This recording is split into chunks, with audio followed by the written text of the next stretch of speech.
আসসালামু আলাইকুম প্রিয় দর্শক, পার্টির অফিসের সামনে জাতীয় পার্টির নেতাকর্মীর সঙ্গে গণ অধিকার পরিষদের নেতাকর্মীদের একটা বড় ধরনের সংঘর্ষ হয়েছে এবং সেই সংঘর্ষে গণ অধিকার পরিষদের যিনি নেতা, মূল নেতা নুরুল হক নূর, যাকে সবাই ভিপি নূর হিসেবে চেনেন, তিনি মারাত্মকভাবে আহত হয়েছেন এবং উনি এখন হাসপাতালে চিকিৎসাধীন আছেন।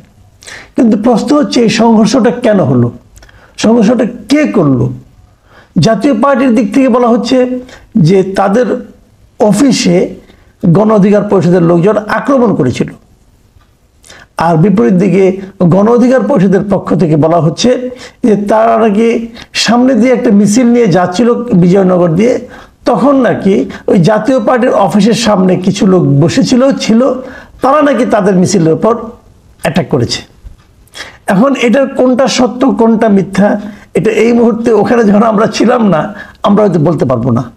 কিন্তু বাস্তবতা হলো আক্রমণটা হয়েছে, এবং আরও বাস্তবতা হলো ঘটনাটা ওখানে দুবার ঘটেছে। একবার সন্ধ্যা দিয়ে ঘটেছে, দ্বিতীয়বার আবার জাতীয় পার্টির অফিসের সামনে আক্রমণটা হয়। প্রথম গণ অধিকার পরিষদের লোকজন চলে যায়, পরে তারা আবার আসে। এবং আমি বিভিন্ন পত্রপত্রিকায় যে রিপোর্ট পড়লাম, সেখানে আমি দেখতে পেলাম যে দ্বিতীয় দফা যখন আসে তারা, তখন সেনাবাহিনী পুরো জিনিসটাকে শান্ত করতে যেয়ে সবাইকে 10 মিনিটের সময় দেয়। তারা বিশেষ করে গণ অধিকার পরিষদের লোকজনকে বলে 10 মিনিটের সময় দেওয়া হলো যেন তারা চলে যায়। কিন্তু তারপর না যাওয়ায় তাদের উপর ব্যাপক লাঠিচার্জ করা হয়। আমি যতটুকু ভিডিওতে দেখেছি, নুরুল হক নূর যখন মার খাচ্ছিলেন, এই ঘটনার বেশ কিছু ভিডিও ফুটেজ সোশ্যাল মিডিয়ায় দেখা গেছে। আমি যতটুকু দেখেছি, জাতীয় পার্টির কেউ তাকে মারেনি, মানে উর্দিপাড়ার লোক কেউ একজন তাকে মেরেছে, একজন না একাধিকজন মেরেছে। এই দৃশ্য আমি দেখেছি।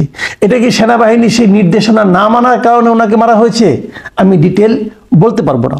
তবে এক্ষেত্রে আইএসপি এর একটা বিবৃতি পাওয়া গেছে। আইএসপি এর বিবৃতিটা আপনাদেরকে আমি পুরোটা পড়ে শোনাতে চাই যে তারা আসলে কি বলছে।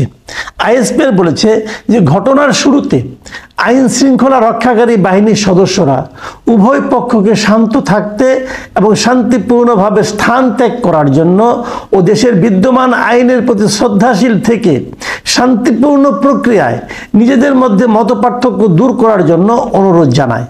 তবে বারবার অনুরোধ সত্ত্বেও কতিপয় নেতাকর্মী তা উপেক্ষা করে মব ভায়োলেন্সের মাধ্যমে পরিস্থিতি অশান্ত করার চেষ্টা করে। এটা কিন্তু ইম্পর্টেন্ট কথা যে কতিপয় নেতাকর্মী, সবাই কথা বলা নয়, বলছি কতিপয়। এবং তারা কি করে? তারা মব ভায়োলেন্সের মাধ্যমে পরিস্থিতিকে অশান্ত করার চেষ্টা করে। এখান থেকে আমি একটু ইঙ্গিত পেতে পারি, একটু আলোচনাও করতে পারি। জাতীয় পার্টির পক্ষে কি এখন মব ভায়োলেন্স করার বাস্তবতা আছে? যাদের নিজেদের অফিস আগুন দিয়ে জ্বালিয়ে দেওয়া হয়, তারা কিছু করতে পারে না, তারা মোটামুটি দৌড়ের উপর থাকে। তাদের পার্টি এই লোক আজকে দখল করে, সেই লোক আজকে দখল করে। তাদের পক্ষে কি মব ভায়োলেন্স করার মতো অবস্থা আছে? তারা কি সেই বাস্তবতা আছে? আমি জানি না, তবে আমি এটা নিয়ে ভাবছি, আপনারা ভাবুন। তখন তারপর আইএসপি কি বলেছে, তারা সংগঠিতভাবে আইন শৃঙ্খলা রক্ষাকারী বাহিনীর উপর আক্রমণ চালায় এবং আনুমানিক রাত 9টার দিকে মশাল মিছিলের মাধ্যমে সহিংসতা আরও বৃদ্ধি করে। এ সময় তারা ইট পাটকেল নিক্ষেপ করে এবং বিভিন্ন স্থাপনায় আগুন দেওয়ার চেষ্টা চালায়। এছাড়া বিজয়নগর, নয়াপল্টন ও তৎসংলগ্ন এলাকায় সাধারণ জনগণের চলাচল মারাত্মকভাবে ব্যাহত হয় এবং জনদুর্ভোগ বৃদ্ধি পায়। আইন শৃঙ্খলা রক্ষাকারী বাহিনীর শান্তিপূর্ণ সমাধানের সব চেষ্টা তারা অগ্রাহ্য করে। ফলস্বরূপ জননিরাপত্তার স্বার্থে রক্ষার্থে আইন শৃঙ্খলা রক্ষাকারী বাহিনী বল প্রয়োগে বাধ্য হয়। এবং তারা এটাও বলেছে যে আজকের ঘটনায় সেনাবাহিনীর 5 জন সদস্য আহত হয়। তার মানে সেনাবাহিনী এবং আইএসপি সাধারণত সেনাবাহিনী সংশ্লিষ্ট বিবৃতি দিয়ে থাকে, ব্যাখ্যায় দিয়ে থাকে। তার মানে বোঝা যাচ্ছে যে ঘটনাটা এবং নুরুল হক নূর যে প্রহিত হয়েছেন, এটা বেসিক্যালি সেনাবাহিনীর হাতে। এখন প্রশ্ন হলো, এই ঘটনাটা ঘটলো কেন? এর পেছনে রাজনীতিটা কি হতে পারে? আমরা সব বলতে পারবো তা না, বাট আমরা আলোচনা করতে পারবো, আমরা ইঙ্গিত দেওয়ার চেষ্টা করতে পারবো। তার আগে দেখুন, এই ঘটনা নিয়ে বিভিন্ন রাজনৈতিক দল কিন্তু কিছু বিবৃতি দিয়েছে, নিন্দা জানিয়েছে। সেগুলো আপনাকে একটু বলি যেমন ধরেন উপদেষ্টা, আইন উপদেষ্টা আসিফ নজরুল, তিনি, প্রধান উপদেষ্টা প্রেস সচিব শফিকুল আলম, এরা এটা নিন্দা জানিয়েছেন। এছাড়া নিন্দা জানিয়েছেন ঘটনার বিএনপি, জামাত ইসলাম, এনসিপি সহ বিভিন্ন রাজনৈতিক দল। এবং এনসিপি কালকে রাতে এটা নিয়ে একটা মিছিল করেছে এবং তারা বলেছে যে নুরুল হক নূরকে ফ্যাসিবাদী, নুরুল হক নূর ছিলেন ফ্যাসিবাদী আন্দোলনের সহযোদ্ধা এবং তাকে মারা হয়েছে, এটা ফ্যাসিবাদের একটা ষড়যন্ত্র, এটা তারা বলেছেন। আরও অনেকে বলেছেন। আবার উল্টো দিকে আমি তারেক রহমান এটা নিয়ে একটা বিবৃতি দিয়েছেন, তার যে ভেরিফাইড ফেসবুক পেজ, সেখানে শুক্রবার দিন, মানে যেদিন ঘটনা হয়েছে ওই দিনই গভীর রাতে উনি একটা ফেসবুক একটা পোস্ট দিয়েছেন। সেখানে উনি কী লিখেছেন? সেখানে উনি লিখেছেন, আমি একটু পড়ে শোনাই আবার। আমরা গণতান্ত্রিক উত্তরণের এক নাজুক সময় আছি, যার প্রথম পদক্ষেপ হলো জাতীয় নির্বাচন। সম্মিলিতভাবে আমাদের নিশ্চিত করতে হবে আজকের মতো অস্থিতিশীল ঘটনা যেন ছড়িয়ে না পড়ে এবং গণতন্ত্রের পথে আমাদের অগ্রযাত্রা যেন বাধাগ্রস্ত না হয়। দেখুন, তারেক রহমানের উদ্বেগটা কিন্তু আছে। এখানে উদ্বেগের মধ্যে একটা জিনিস খুব গুরুত্বপূর্ণ, সেটা হলো যে উনি বলতে চাচ্ছেন যে জাতীয় নির্বাচনটা যাতে এই ঘটনার প্রেক্ষিতে বাধাগ্রস্ত না হয়। ওনার উদ্বেগটা হলো এখানে। কেন এই ঘটনার সঙ্গে জাতীয় নির্বাচনের বাধাগ্রস্ত হওয়ার কারণ উনি কেন দেখতে পাচ্ছেন? এই জায়গাটাতে রাজনীতি, এই জায়গাটাই আমাদের মূলত দেখার বিষয়, যে এই ঘটনার প্রেক্ষিতে জাতীয় রাজনীতি বিঘ্নিত হতে পারে। দুটো আশঙ্কার কথা আমি বলি। প্রথম আশঙ্কা হলো জাতীয় পার্টির অফিসে হামলা অথবা এই যে মারামারি, নুরুল হক নূর তিনি তার আহত হওয়া এবং মারাত্মকভাবে আহত হয়েছেন উনি, এই যে ঘটনা, এই ঘটনার প্রেক্ষিতে এখানে একটা বড় ধরনের বিতর্ক উঠতে পারে যে দেশে এখন নির্বাচনের পরিবেশ আদৌ আছে কি নেই। এই প্রসঙ্গটা কিন্তু আসতে পারে। যদি না থাকে তাহলে নির্বাচন আবার পিছিয়ে যেতে পারে। যে আশঙ্কাটা তারেক রহমান বুঝতে পেরেছেন এবং এটা উল্লেখ করেছেন, এই একটা বিষয়। দ্বিতীয় আরেকটা বিষয়, অনেকে আমি বলতে শুনেছি, অনেক ফেসবুকে অনেকে স্ট্যাটাস দিয়েছেন যে ওনারা অভিযোগ করেছেন যে জাতীয় পার্টির যারা নাকি এই গণ অধিকার পরিষদকে হামলা করেছে তাদের মধ্যে নাকি আওয়ামী লীগের কিছু লোক ছিল। এটা ওনাদের মানে একটা ধরনের অভিযোগ। এই অভিযোগটাকে আমার কাছে খুবই মতলবী মনে হয়েছে। মতলবী কেন?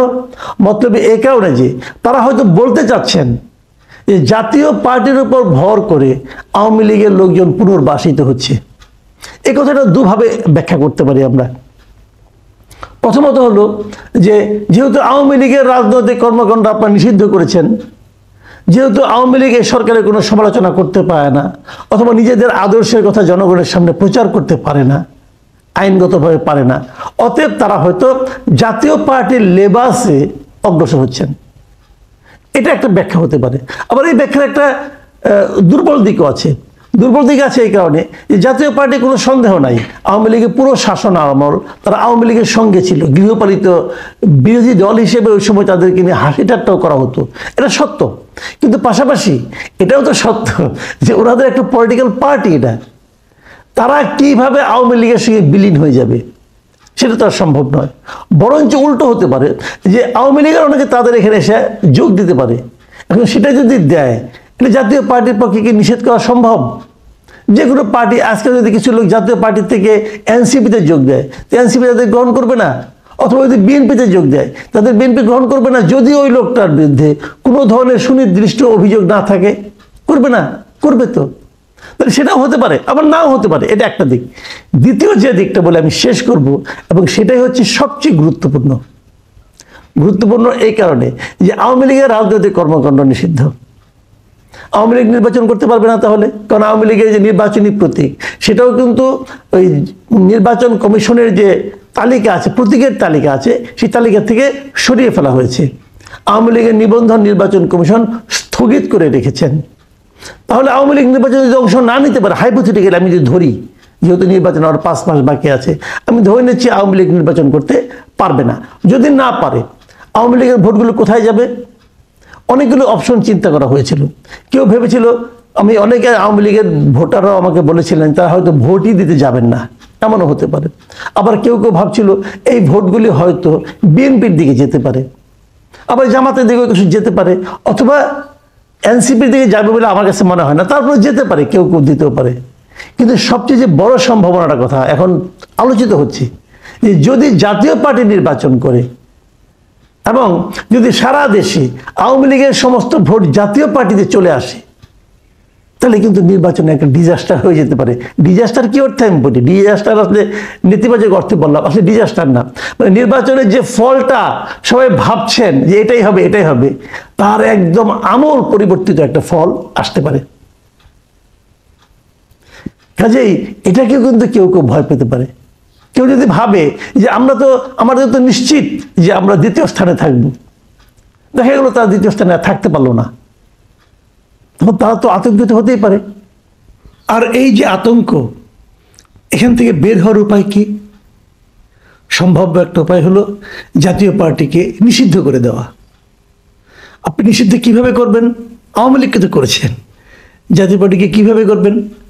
যদি আপনি বলতে পারেন, দেখাতে পারেন যে জাতীয় পার্টিও ফ্যাসিস্ট কর্মকাণ্ড করছে, তার অফিসের সামনে দিয়ে কেউ মিছিল নিয়ে গেলে তারা আক্রমণ করছে, এই আচরণগুলির প্রেক্ষিতে যদি তাদেরকে আপনি নিষিদ্ধ করার একটা চেষ্টা করেন অথবা নিষিদ্ধ করতে পারেন, তাহলে কিন্তু ওই যে আতঙ্কের কথা বললাম সেটা কিন্তু আর থাকবে না।